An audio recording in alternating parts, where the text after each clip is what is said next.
Clip number 1287۔ اس clip میں آپ قرآن پاک کی سورہ صاد کی آیت نمبر 27 سے 29 تک کی تلاوت، ترجمہ قرآن اور تفسیر قرآن صراط الجنان سماعت فرمائیں گے۔ بسم اللہ الرحمن الرحیم۔ ترجمہ، اللہ کے نام سے شروع جو نہایت مہربان رحمت والا ہے۔ وما خلقنا السماء والأرض وما بينهما باطلا ذلك ظن الذين كفروا فويل للذين كفروا من النار۔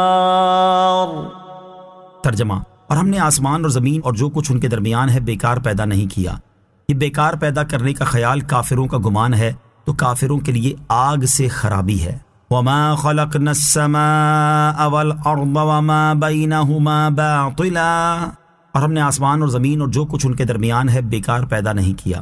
ارشاد فرمائے کہ ہم نے آسمان اور زمین اور جو کچھ ان کے درمیان ہے اسے بیکار پیدا نہیں کیا، بلکہ اس لیے پیدا کیا ہے کہ زمین و آسمان میں ہماری عبادت کی جائے، ہمارے احکامات کی پیروی کی جائے اور ممنوعات سے رکا جائے۔ یہ بیکار پیدا کرنے کا خیال کافروں کا گمان ہے، اگرچہ وہ صراحتاً یہ نہ کہیں کہ آسمان و زمین میں اور تمام دنیا بیکار پیدا کی گئی ہے، لیکن جب کہ وہ مرنے کے بعد اٹھائے جانے اور اعمال کی جزا ملنے کے منکر ہیں تو اس کا نتیجہ یہی ہے کہ عالم کی ایجاد کو عبث اور بے فائدہ مانیں، اور جب کافروں کا گمان یہ ہے تو ان کے لیے آگ سے خرابی ہے۔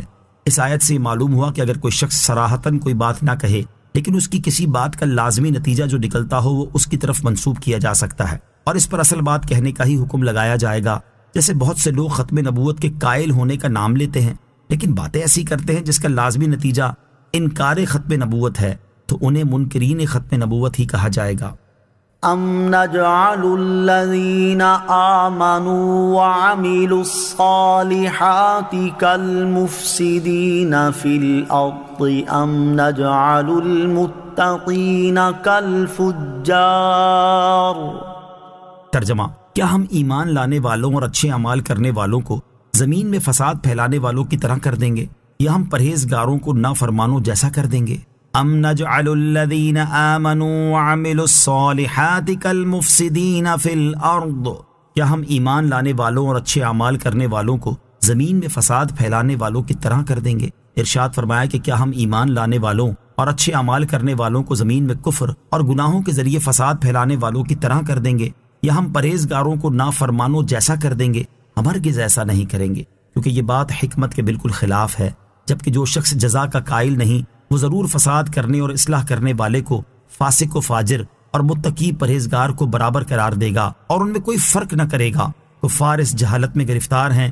اس آیت کا شان نزول یہ ہے کہ کفار قریش نے مسلمانوں سے کہا تھا کہ آخرت میں جو نعمتیں تمہیں ملیں گی وہی ہمیں بھی ملیں گی۔ اس پر یہ آیت کریمہ نازل ہوئی اور ارشاد فرمایا گیا کہ نیک و بد، مومن و کافر کو برابر کر دینا حکمت کے تقاضے کے مطابق نہیں، کفار کا یہ خیال باطل ہے۔ نیک لوگ گناہ گاروں جیسے نہیں۔ اس آیت سے معلوم ہوا کہ اچھے اعمال کرنے والے برے اعمال کرنے والوں کی طرح نہیں، اور نیک لوگ گناہ گاروں جیسے نہیں۔ اب یہ ہم پر ہے کہ ہم نیکی کا راستہ اختیار کر کے اس کی جزا کے حقدار قرار پاتے ہیں، یا برے اعمال کر کے ان کی سزا کے مستحق بنتے ہیں۔ ارشاد باری تعالیٰ ہے، ان احسنتم احسنتم لانفسکم وان اسأتم فلہا۔ ترجمہ، اگر تم بھلائی کرو گے تو تم اپنے لیے ہی بہتر کرو گے، اور اگر تم برا کرو گے تو تمہاری جانوں کے لیے ہی ہوگا۔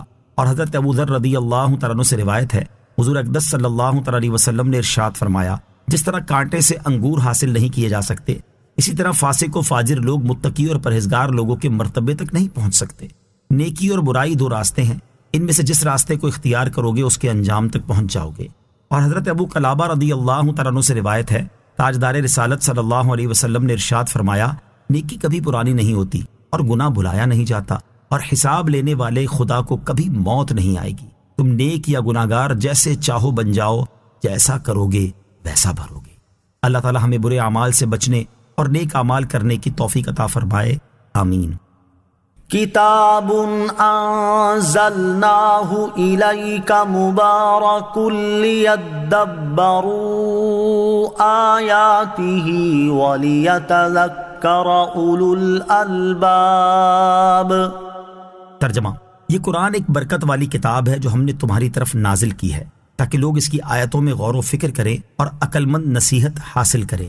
کتاب انزلناہ الیک مبارک، ایک برکت والی کتاب ہے جو ہم نے تمہاری طرف نازل کی ہے، یعنی اے حبیب علیہ الصلوۃ والسلام، ہم نے آپ کی طرف قرآن پاک نازل کیا ہے جس میں ان لوگوں کے لیے دنیاوی اور اخروی کثیر منافع ہیں جو اس پر ایمان لائیں۔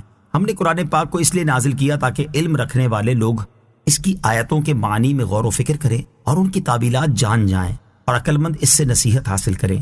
قرآن پاک کی آیات سے دینی احکام نکالنا ہر ایک کا کام نہیں۔ قرآن پاک کی آیات سے نصیحت تو ہر ایک حاصل کر سکتا ہے، لیکن اس سے دینی احکام نکالنا اور اس کی باریکیوں تک رسائی حاصل کرنا ہر ایک کا کام نہیں، بلکہ صرف ان کا کام ہے جو اعلیٰ درجے کی دینی عقل رکھتے ہیں، یعنی ماہر علماء اور خاص طور پر مجتہدین اس منصب کے اہل ہیں۔